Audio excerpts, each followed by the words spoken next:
Hello, everybody from Designlab. Good morning or good afternoon from wherever you are. I'm Nicole Locklear. I manage partnerships and career services here. And today we are going to talk about all about recruiting. So this event was specifically for career services students. So everybody joining us should be in career services, job hunting to some degree. And with us today, we have two of our Designlab employees who have been recruiters in their past life, are still doing recruiting to some degree now. We have Mandy Kerr, who is our head of people ops. She is based in DC, but originally from South Africa. Her background is in corporate and sort of startup world. And now she is leading things here at Designlab. We also have Jessica Campbell. She is out in Portland, Oregon. And she has a background in both in-house and sort of creative agency recruiting. And then myself, I have a background in design agency and product design recruiting. So I think between the three of us, we've covered a lot of different company types and sizes and locales. So hopefully today we can answer some of your questions, and really this is just going to be an open Q&A session for anything you're wondering about from a recruiter perspective. You get to talk to your career coaches a lot, which is why we've designed the program that way. They are designers, they are hiring managers, but sometimes you don't get to speak to recruiters, or you don't get this chance to really ask questions that are about the resume or the job hunt or industry. So that's why we're here. That's why we're doing this. I'm going to ask Mandy and Jessica to talk a little bit about their backgrounds and just introduce themselves a bit. And then really, as we go, if you have any questions, put them into the questions tab over on the right, and I will be reading through that and sort of monitoring them and asking them out after we get through these introductions. So Mandy, I would love if you could start us off here. Tell us a little bit about yourself. Perfect. Thanks, Nicole, and welcome everybody. It really is great to see so many of you here today. We really hope you'll find this useful. But to give you a bit of my own background, like Nicole said, I am originally from South Africa. I've been living in the States for 3 years, but I've spent pretty much my whole career in people-related fields. At the moment, I'm director of people ops at Designlab, and so I look after recruiting internally for our team, but also anything else that falls within the people ops or HR realm. I've been recruiting for a long time, mainly in fact, predominantly for startups. And so my recruiting experience is quite different from any recruiter you would speak to in a big corporate. And so I'm very willing and eager to help and share with you some of my thoughts on what it's like to recruit for a startup and why it might be different from recruiting for corporates. I will also say I have a very demanding, very noisy beagle who lives in my office, and so I will apologize in advance if she interrupts us.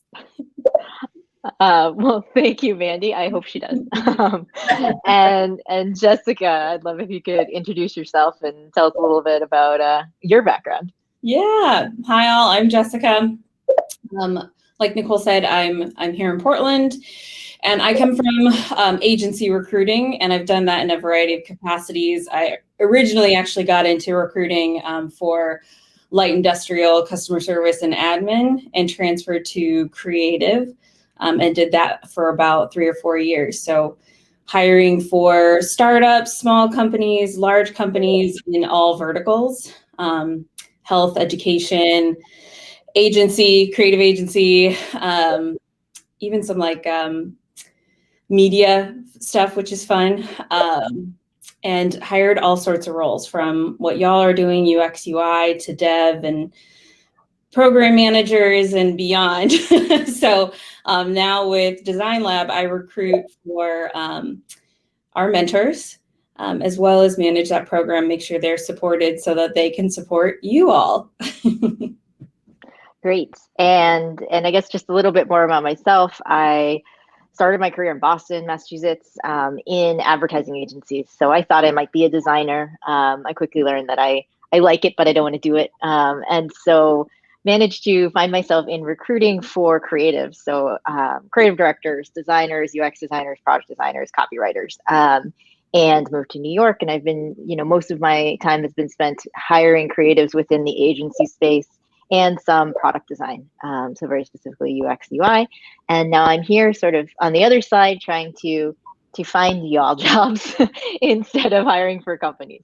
So I guess, at this point, yes, I see that some people have started adding questions. That's great. And before we start with the questions, Mandy and then Jessica, what is it when you're hiring a UX designer specifically? Historically, like, what are kind of the top 3 things that you look for in a resume and a portfolio? Mandy first, and then Jessica. Yeah, that's a really great question, Nicole. And it's almost I wish I could give the magic bullet answer to everybody, but I will say that for me, getting to the point where I consider resumes and portfolios is almost the hardest part of the process. How people respond to applications and what they put into the questions that I ask in an application is the very first barrier that they have to move past. Having said that, once getting to the point where I'm looking at a resume and at a portfolio, one of the things that is really important for me is to show what you have done as an individual. It is really important to be able to say that, yes, you were involved in this project and you created it, but I want to understand what your actual contribution was, how much of it was a result of what you did, how much of it was your contribution, and then what part of it was collaborative. And collaboration is a really important skill, so it's not a negative to show that you have worked with somebody on something else. But I really do want to know what is your work and how did you contribute it when I'm looking at both of those things. Great. And Jessica. Yeah. So I'll take it from like the recruiting standpoint, because it's a little different than from an internal sometimes. So when I was recruiting agency style, what I was looking for really had to do with what the client needed and who they were. So yes, I was looking to confirm on your resume and LinkedIn if your experience matched what they were hoping for. Also wanted to make sure you had the right tool skill set, particularly if there was something they needed to see on a resume. So making sure that those were highlighted up at the top, really clear for me to find, was good.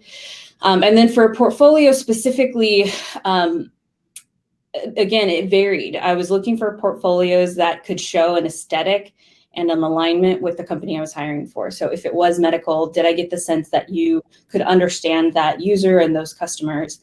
If it was being from Portland, if it was Nike or Adidas, did you have a sportswear background or something that showed that type of aesthetic, not necessarily high fashion? So we really got into the weeds of trying to make sure that your aesthetic and qualifications really matched and aligned, since with recruiting, they're paying us to find you. So it had to be far more spot on with that.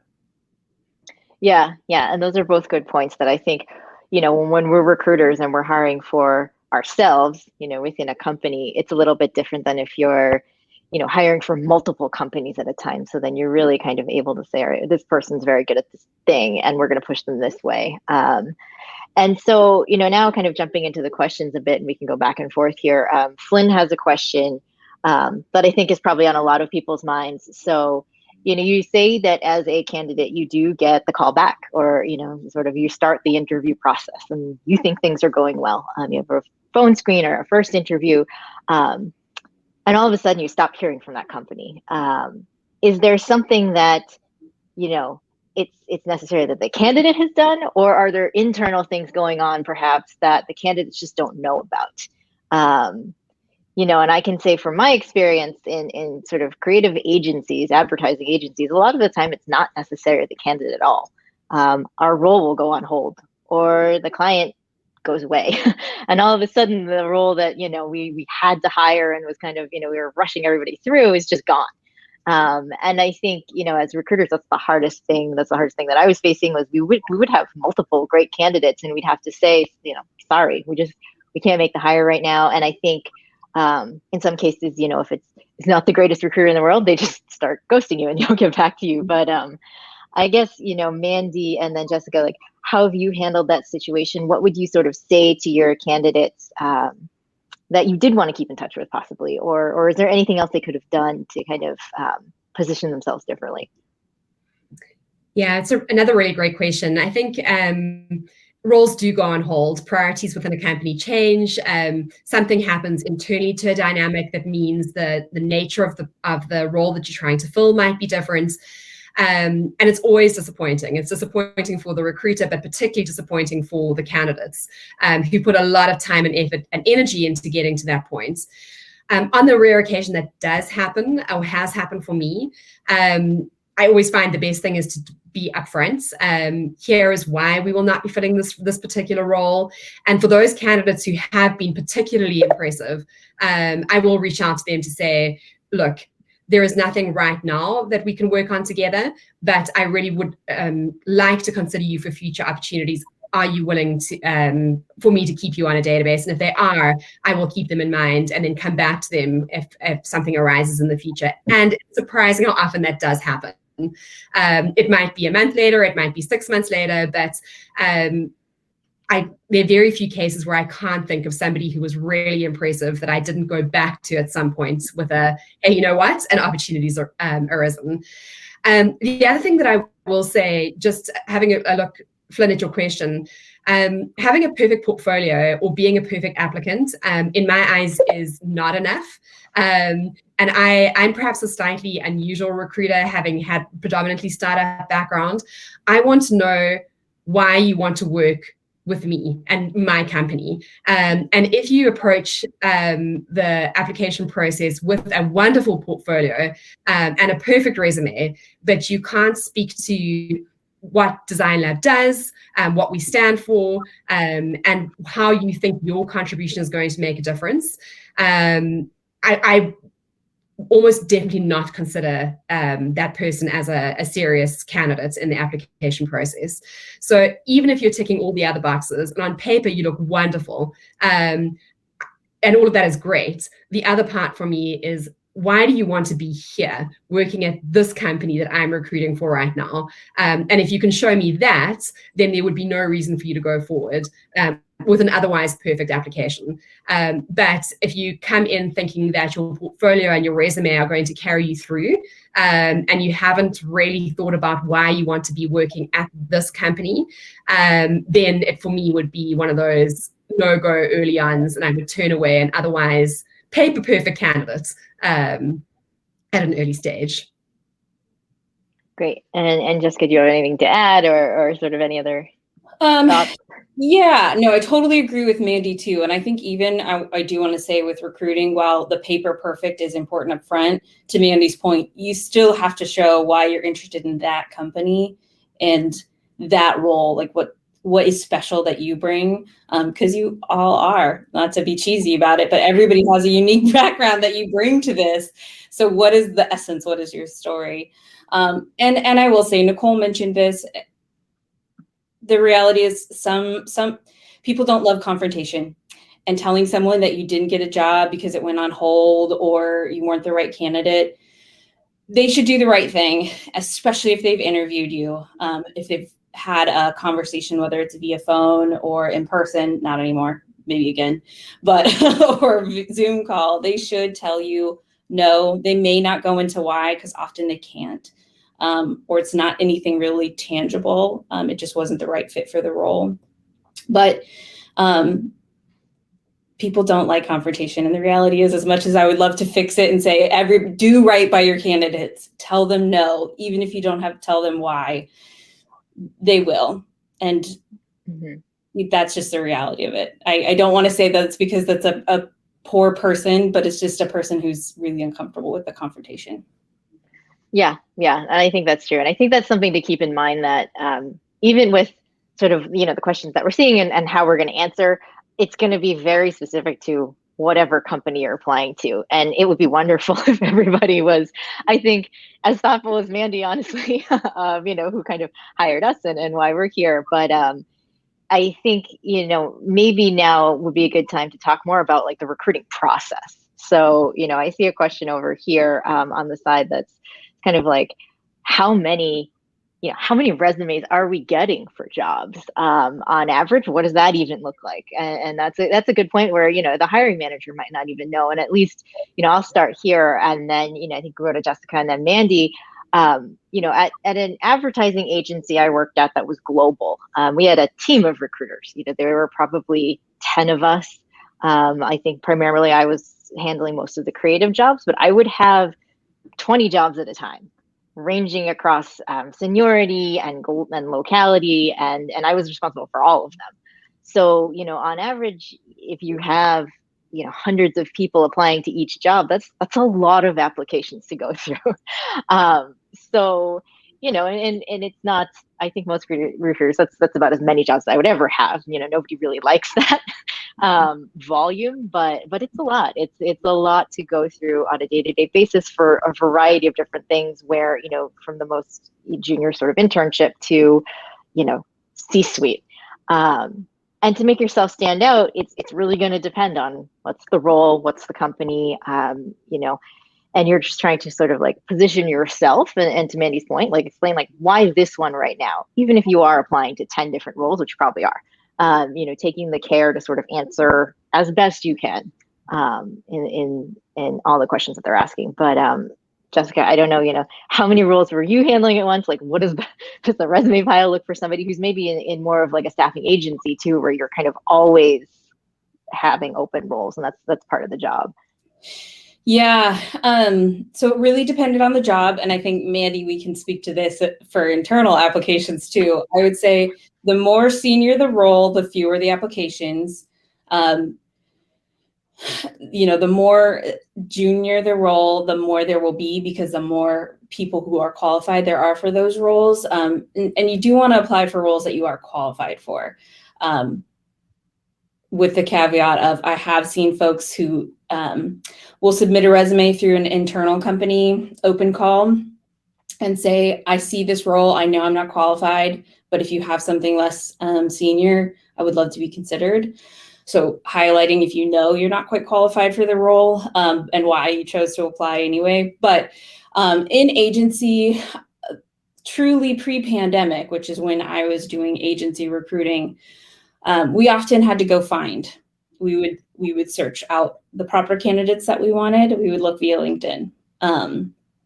But applications per post, probably, 20, because we were hitting like the very right at the end of the pandemic, like the low of where employees had the market and employers did not. And now it's a completely different switch. And I'm sure they're getting a ton of applications per job now, because so many people are unemployed and looking for work.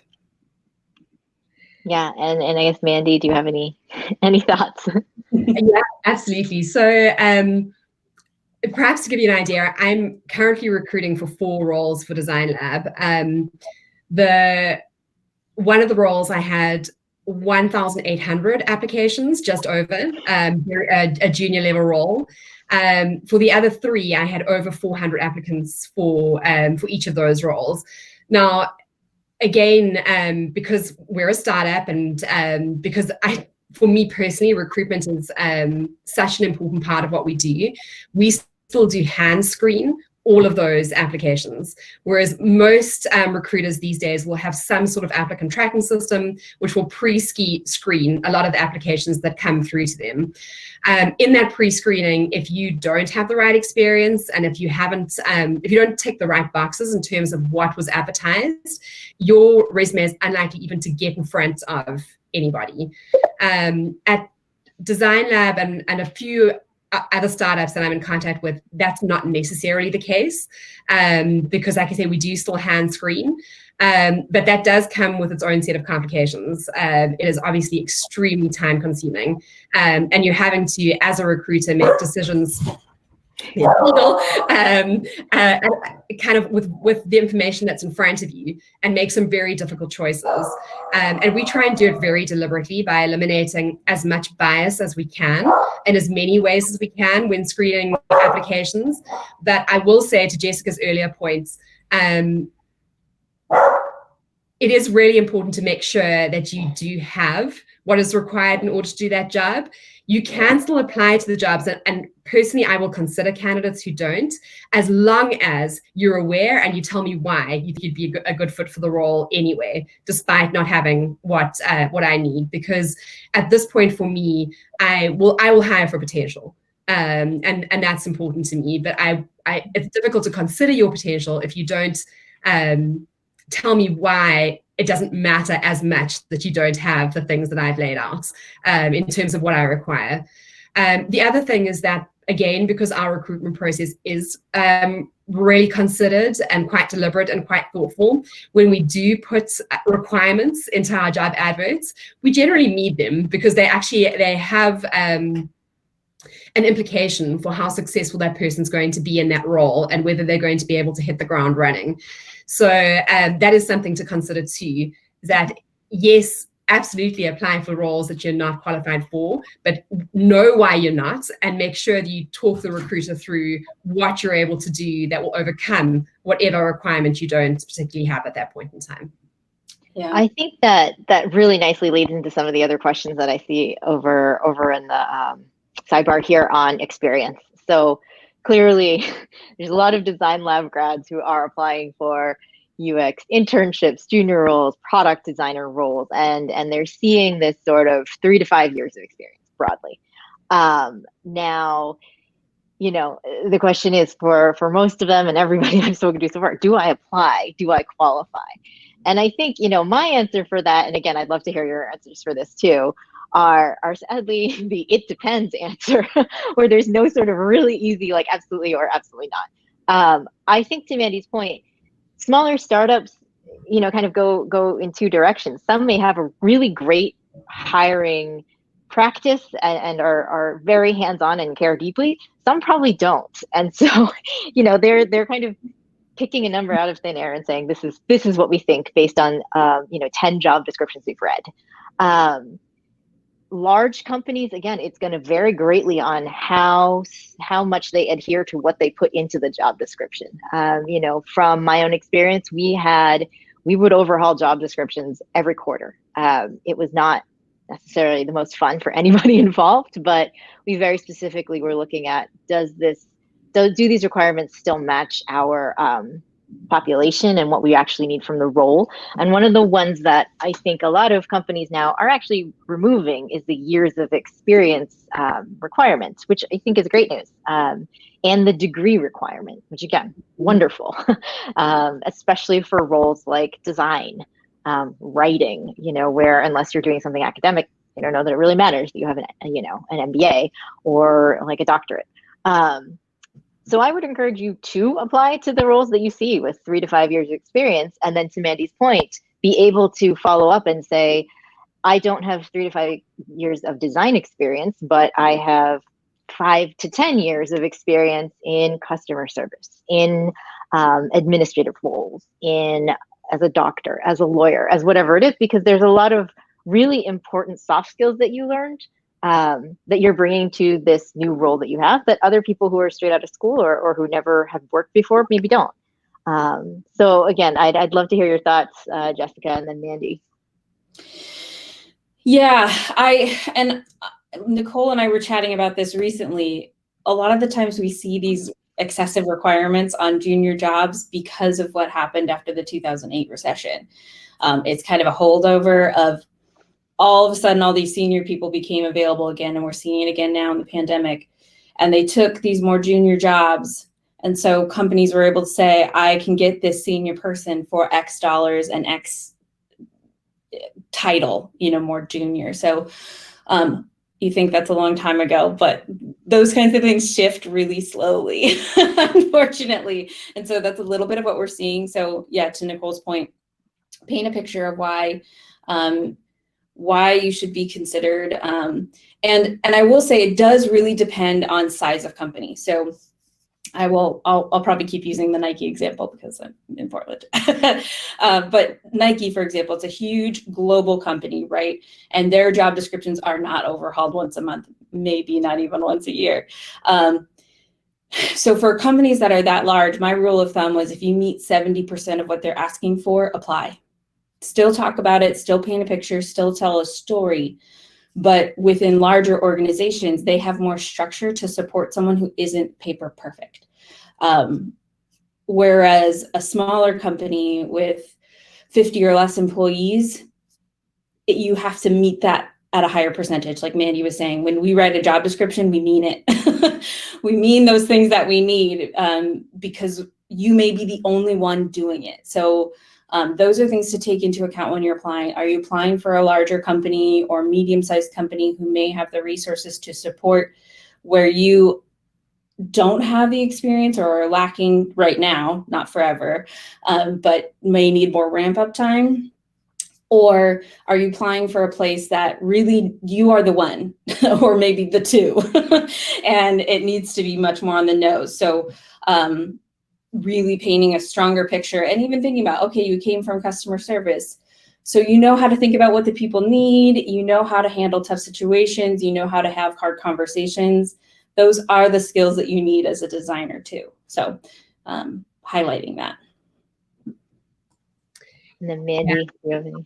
I think to emphasize Jessica's last point, Nicole, you made it too, particularly if you have got experience outside of the field of design that you feel you can make relevant to the job application, do. Because those years that you've spent doing other things, they count. And particularly for design, I know that perhaps visually you might not be able to demonstrate that. However, I personally believe design thinking is present in almost everything that we do. And if you can draw those parallels between what you've done in the past and what is required out of the role, even if you don't have the experience that they've asked for in the job advert, it will make the hiring manager so much more willing to engage with you. So don't discount what you've done in the past. Make sure that you're pulling out from it the things that will be relevant for the job that you are applying to take on. And don't expect the hiring manager or the recruiter to be able to do that themselves. Again, bearing in mind that they are sifting through hundreds and hundreds of applications, they probably are not going to take the time to make those leaps for you. You need to make them for them.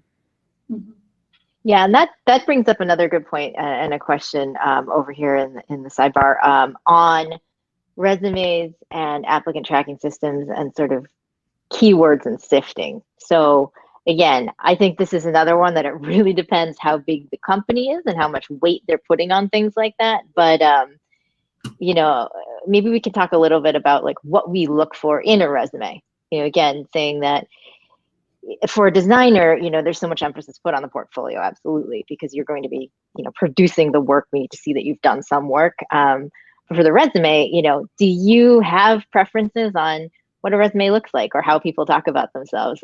You know, somebody over here is asking about bullets or no bullets. Personally, I love bullets.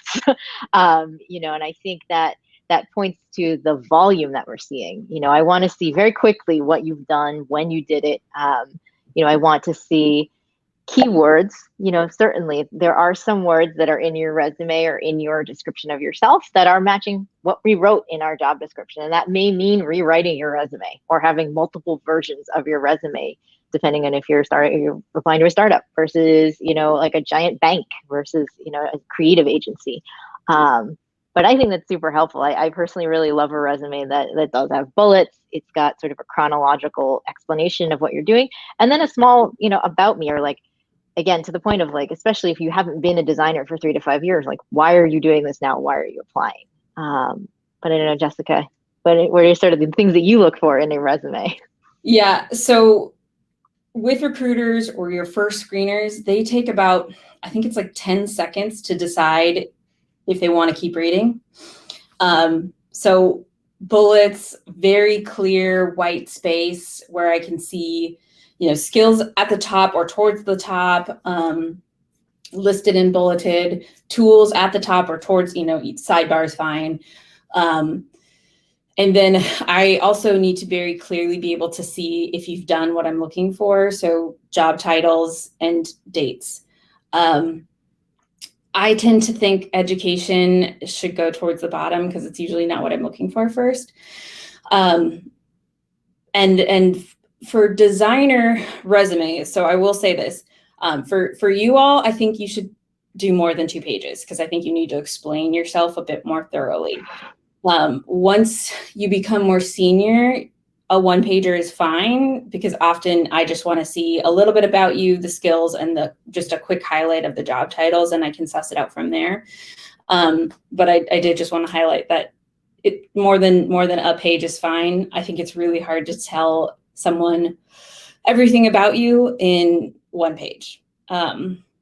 But yeah, bullets, very clear, and like why this is the right fit for you. And I would say the same thing for portos. When I'm looking for your projects, if I'm hiring somebody who needs to be really strong in research, I want to know which projects have research in them, and I'm just going to click on those. I don't want to click on something that's more UI heavy, or like a coding project. I know a lot of us have, or a lot of you have those other skills.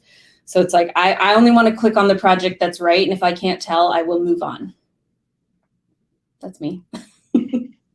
Mandy, your thoughts? I totally agree. Bullets all the way. If you make me look for the information, particularly when I'm on CV or resume 1802, I'm just going to be that much more inclined to stop reading and move on to the next candidate who does make it easy for me to find that information. And so whilst I try as best possible to be fair to everybody, the easier you make it for me to find your information and to find the things that are relevant, the happier I'm going to be processing your application at the end of the day. And so absolutely bullets. I also agree that any skills that you have got should go right up at the top, because often that's the very first thing I look for in a resume is what tools can you use? How proficient are you in them? What soft skills do you have? How proficient are you in those? And so be able to see those and to make a match with what I'm looking for right off the bat is important. After that, bullet points of what you've done. And this is where it becomes really important for me not just to put your job title. I want to know what you achieved in the time that you spent doing that particular thing, but in a very easy to pass way. So here was my job title, here was how long I was there, and here are some bullet points of what I did when I was in that role, and what I caused to happen as a result. I do think that as a designer, I would expect that your resume is not just words and black and white text, that it would also be visually appealing. I don't expect that of anyone who's not going to fill a creative role. But if I did get a black and white text only based resume from a designer, it would raise a red flag for me. So that would be the other thing to take into account. Yeah, definitely. I think too, we kind of, I think we go through that in the coursework a bit to try and make your resume look like your portfolio again. It shouldn't be so jarringly different that people are questioning if it's the same person. And sort of now, right on the back of resumes, cover letters, which is a topic that I don't think anybody likes to do. But I'd love to hear your thoughts, Jessica and Mandy, on, do you read the cover letter? What are you looking for in a cover letter? How can a cover letter make or break your application? Like, where are you weighting that in your decision? And, we as recruiters are looking at cover letters, our hiring managers are looking at cover letters. How is that working for you when it's still a requirement and it is part of your application? Jessica first. So I'll say this. As a recruiter, I hated cover letters. I didn't want to read them because they were generic. I'm just going to be honest. Because most of the time they aren't. Most of the time people do not. They write one and you switch out a few words and it's really not personable to like what you're applying for. And that's hard when you are applying for a recruiter posted job, because often we're not like divulging which company it is or anything like that. You really can't narrow it in. So I don't want to read it. And if we're getting that many applications, I didn't have time. But that's recruiting and moving through things quickly. I will still say, as an in-house person, I only want to read a cover letter if it's personal. And if I could tell that it's like a novel you wrote, I don't want to read that either. I don't want to read a novel. I want to read something that's to the point and specific about why me, why us. So yes, we still have to do them. There can be value in them, but I think I really think that people just often don't use them the right way. And that's why I don't like them. So that's me. Ooh, sorry. Yeah. Yeah. Also not a fan of cover letters. I don't ask for them, and I don't even place in our applications to attach them, because it's just another thing to read. But also because for every application that we do at Designlab, we have at least 2 out of 3 questions we expect the candidates to ask as part of their application. And in my mind, they are the questions that should have been included in a cover letter if you were choosing to write it, or at least the answers to those questions. And so I find I get much more out of reading those responses than I do out of reading cover letters, which, to Jessica's point, are often very generic. Now, on occasion, a candidate submits a cover letter, which I get really excited about. And so if you're good at this, if you really want the job and you're able to express yourself well in written formats, and what you're writing is compelling for why you should be considered, that's different. But and of course, there are still some job applications that require them, in which case you really should take the time to make sure that what you write is compelling and not generic, because a generic cover letter, it's one of those growing moments as a person who does recruitment. You're like, oh no, here we go again. I really don't want to read this. So have a look at whether it's required for the application that you are putting in, whether they mention it anywhere. If you do choose to do one and they don't mention that requirement, make sure that you put some significant effort into it, because otherwise I would put money on most recruiters not reading what you have submitted. Yeah. I mean, I will agree with these points. I will say, and again, I think I've spoken to some of you about cover letters when we're kind of doing one-on-ones. Yes, you probably will have to do them. Absolutely. Like you can't get out of it yet. And the way that companies are using them, the way that I used to read them is we're not looking at your content necessarily, we're then looking at your grammar and your spelling. Is your cover letter riddled with mistakes? Did you not take the time to read it? Are you writing it to the wrong company? I've seen that plenty of times where somebody is clearly just copying and pasting and then makes a mistake. So again, we're not looking at your design skills by any means. But to that point, if you are applying to multiple agencies with a cover letter or different companies, you can take that time to say, very, very succinctly, I'm interested in this job. I love what you do. I saw this project. Go Google them. Find something they've done recently and make it seem like you are very invested in that company. Again, whether or not this is your dream job. Because if it comes down to you and one other candidate and that person did nothing and you did this cover letter, that could mean something. That means something to the recruiter. That could mean something to the hiring manager. Again, you're just trying to put yourself in the best light possible for sort of your interviews and your jobs. Cover letter can help. Is it going to make or break? Probably not. So sort of here's a really good question. Oh yeah, Mandy, do you have anything? I wanted to pick up on that point that you made around spelling and grammar, because this is really important for me. And it kind of ties into Pippa's question about, is there a small pile? And how do you get into it? And I won't answer that yet. We might come to it, but I'll tell you how not to get into it, and that is to submit an application with spelling and grammar errors, particularly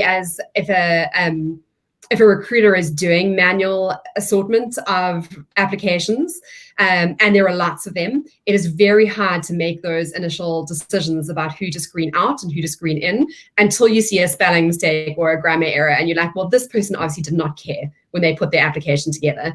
And so the way not to get into the small pile is to leave any spelling or grammar errors in your application, whether that be on questions you've answered in your cover letter or on your resume. Great. Yeah. Again, I am a stickler for that because it's one of the things it's kind of easy to say yes or no to. And again, you want to do everything you can. So if you can have somebody else read through your cover letters and your resumes or even your case studies on your portfolios, that's always a good rule of thumb. You're talking a little bit about how to get into that small pile. Let's talk a little bit about networking. That's another one where there's a lot of questions over here on, do I write my cover letter and resume to one person at the company that I can try and find?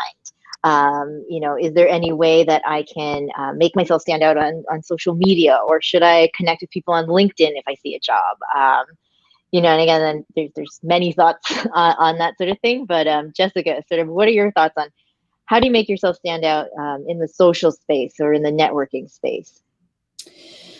Well, honestly, I think a lot of it with the networking stuff is consistency, especially in your market. So I know the designers who regularly go to events, because I also regularly went to events, and I just knew them because they were always there, and we always had opportunities to connect and build a relationship over time in an organic way. So a huge part with networking is not to assume that you're going to go to one event and be done, but to go to lots, and particularly to go in this case to ones that are in your community, because that's typically where you can build the most natural and easy connection and organic connection, because hopefully, again, someday we can go to coffee with people IRL. So that's a huge one, is consistency.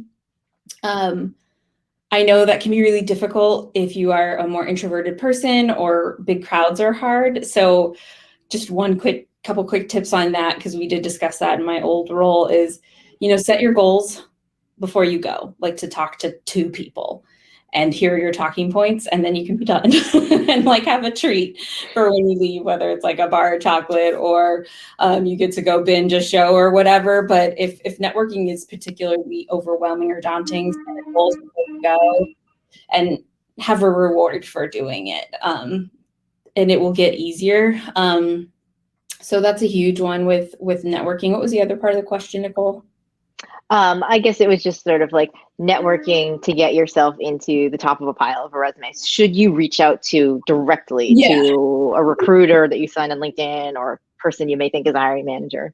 Yeah, so I think most of the time for cover letters, just leave it dear hiring manager, because you're not really sure who that person is. Like, I post our jobs on LinkedIn because I have access to it, but I'm not usually the hiring manager.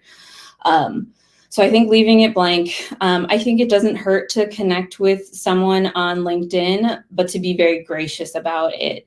I do get really like put off when people are like, I'm really great for this job, please talk to me and connect with me. And it's like, oh my God, I don't know, or maybe you don't know where I am at in the process. So I think it depends on just don't be pushy and be very gracious if you choose to connect with people on LinkedIn.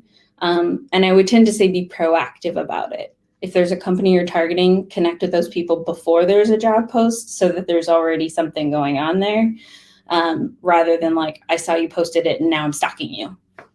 But that's me. Some people actually like it. I don't. Mandy, what are your thoughts here?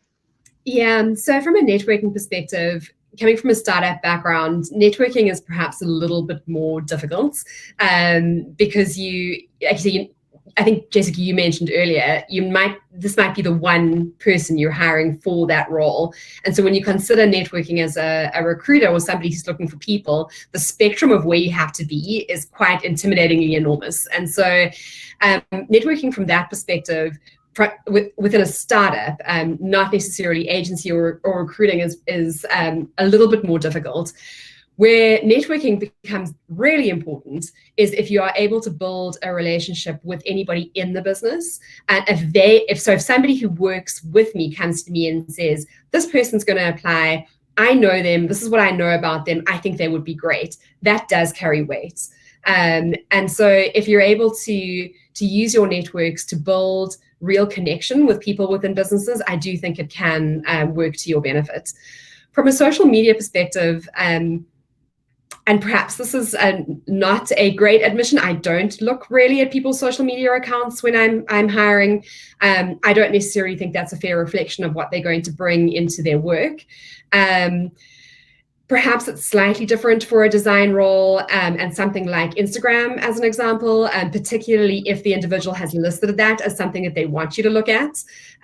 So that will depend slightly. And I know that this recruiters do vary quite significantly in their approach to social media. And so what I do could be very different from what recruiter next door does. if I ever do get to the point where I'm looking at a social media account, it is likely because somebody has flagged something to me, and I would only really be checking for behavior that is against our company values. So somebody who is abusive and openly so, where I know that as a result, it will cause problems for us and our and the company going forward.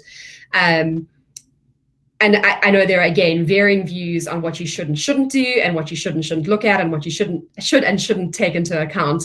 And so it is absolutely worth being circumspect about what you put onto social media, because that can influence how people perceive you. But also perhaps even being proactive in some cases, particularly on forums like Instagram and LinkedIn, where recruiters might be able to pick up some aspects of what your career has looked like or what you have to offer. Yeah. I think that those are all really great points. And social media is such a hard one because it's everywhere. And I think, to Mandy's point, just be aware of what is out there in the world. And even if we as recruiters are the ones that are sort of seeing your portfolio and seeing your application, the hiring manager may be looking at something that we're not even suggesting, or they could be doing their own search and talking to their own networks. I think, a good point to sort of communicate to the group is that in general, in a lot of companies now, especially, there's interview training. And sort of when you're working with bigger applicant tracking systems, we would train our employees on how to go through resumes and portfolios and leave notes and everything. So, to try and standardize some of the way that we're reviewing candidates to make it a little bit more equitable. But again, that is not the standard practice everywhere by any means. So there's just a lot of ways that people are, considering you as an applicant. So just keep that in mind. You should never be rejected necessarily for what you put on social media, but you should always be comfortable that it would come up in a conversation. I think in an interview is a good way to think about it. And I guess, one of the things I do want to touch on before this ends, we've got about 10 minutes or so left, is very specifically going back to some questions about the capstone projects and what to put in a portfolio when you're a Designlab grad, because most of our students don't have a lot of work, and it will be 3 projects. So I guess, Jessica and then Mandy, what would you suggest to them on how best to position those projects? How do you talk about what you've done here? How do you put that on your resume? Again, keeping in mind that there's no right or wrong way necessarily. But what would you sort of tell people if they ask you, like, hey, how do I talk about this? Or do I call this a student project? Or how do I refer to, like, a thing that maybe I did with a group critique when it's not necessarily a team, but, it's not just me. Any ideas and tips and tricks? So just to your last point, if it was a group thing, I always appreciate it once I click on the actual project that you list what happened, like what were the things that you did? Was it UX, UI, whatever sort of build out, and then the role that you played. You can list your other team members, but specifically, I don't really care if you list your other team members, but particularly point out what you did if it's a group thing. Mandy mentioned that earlier. We want to know where you participated, because this will come in later. Plant the seed for later. A lot of times when you become senior, you're the director and not the executor. So I want to see the parts where you executed versus directed. For student work, for most recruiters and design managers, they're going to be able to tell that it's your student work, just based on the time you graduated from when it went into your portfolio. And that's okay. Like, the reason we have you create these projects and try to create them in a real world way, ideally, is that you have to show something. You have to start somewhere, and we all know that. So yes, leave your student projects in. My thing is, as soon as you graduate, start creating projects for real. Like, reach out to nonprofits, reach out to friends, and see if there's something that you can do, even if it's pro bono, that you can add to your portfolio. Another really good one is, even if it's not for a real company, is create projects that look like the companies you want to apply for. So if you really want to get into sportswear, put something that looks like Nike on your portfolio. If you really want to get into Apple, put something on your portfolio that looks like Apple, looks like Airbnb, insert job here or company here or industry here. But we know that it's going to be created just because you're trying. And that's like the biggest thing that we need to see, is that you care about this industry, or you care about your work, and you're continuing to exercise your design skill. Not just, I made these capstone projects and then I graduated, now give me a job. Keep working, keep adding things. And I know in career services, there are like projects you can continue to work on. And I know that's probably the last thing you want to do, but do it, because your job hunt may take a while. And if I see that you just sat on your hands hoping for someone to give you a job and didn't even create fake projects, that's where I'm going to have a bigger problem, is not that it's student work. So I don't know if that's helpful, but that's just my 2 cents. Keep adding to, keep building it out. And as you get those real world projects, replace. So take the student work off, because now you have something real world that had the same work in it. Replace them. Mandy, any thoughts here? Yeah, the only thing that I would want to add, and it's perhaps in partial response to Brooke's question about outside of traditional resume, cover letter, and portfolio, is there anyone that has stood out to you?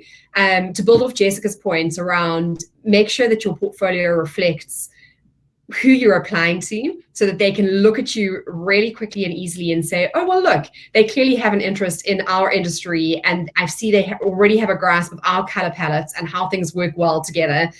And that doesn't necessarily have to be through portfolio pieces always.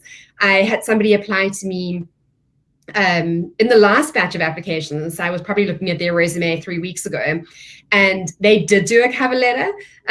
So they're one of the few who submitted it, but they did their cover letter using Designlab's color palettes. It was really well put together, and it showcased some of their skills. Now, UI skills, definitely, but also the thought that they had put into it was important.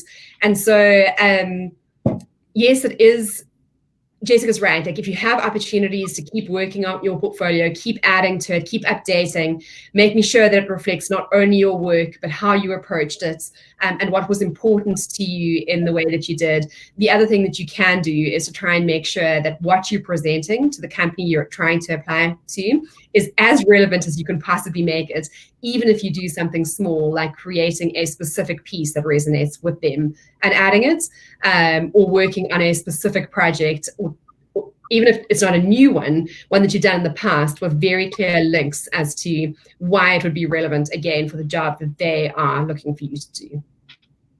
Yeah, I think those are good points. Is really, between the graduation and the time that you are finding that first job, what have you done in between? And some people may be working full time. Some people may have other jobs. Some people, again, it's hard to find your own freelance projects, but iterate on your case study. What you did in phase 1 of UX Academy could probably be improved. Make those improvements, because I think for designers, one of the things that we hire for is curiosity and iteration, and sort of trying to figure out why things are. So if you can do that with your own work, that's great. We know that you're dedicated to the craft, and we would be that much more likely to sort of give you the opportunity to do it for a company. Maybe do it for applicant tracking systems. I know most people think they're horrible, and they question, what's going on, and why is it like this? Redesign it. What would your ideal applicant tracking system be as a candidate? Just something to keep you busy and keep the practice going as you're job hunting, which can take a long time. So I guess we're kind of wrapping up here. I do see a couple more questions, a little bit more specific to technical questions or networking in different areas. Feel free to reach out to myself, put them into the Designlab community Slack. The community Slack is actually really great for events and networking opportunities globally.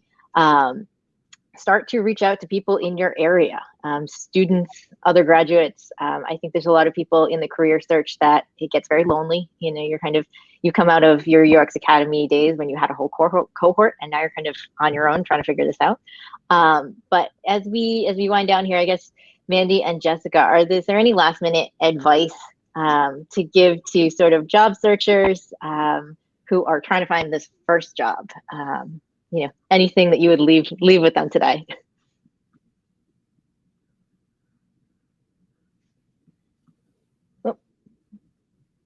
We can't hear you. Mandy, Having trouble hearing you.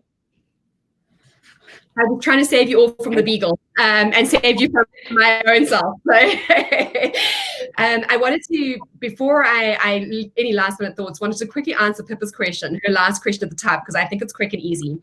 And I will say that I don't think it matters what software you create your resume in at all. However, please submit it as a PDF. Because it is, as a startup, we've chosen not to use Microsoft Suite, and so when someone sends me a Word document as their resume, I have to jump through hoops to actually read it.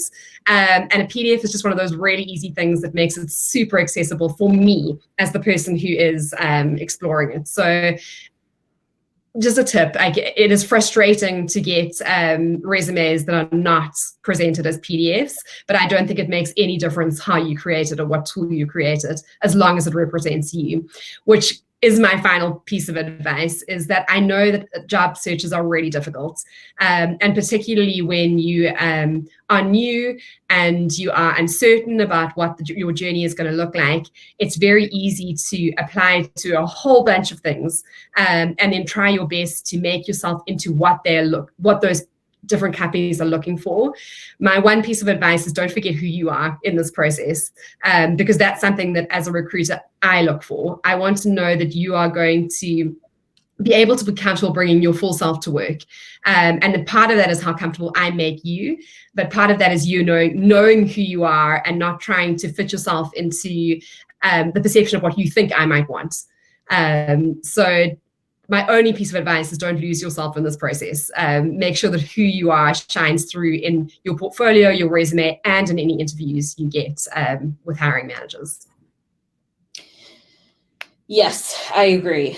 100% with what Mandy said. And I want to answer Tara's question about ageism for my final thoughts, which is that, unfortunately, I would say people are not legally allowed to bring age into it, but sometimes it does. And often I find that it's because folks haven't stayed up on the trends.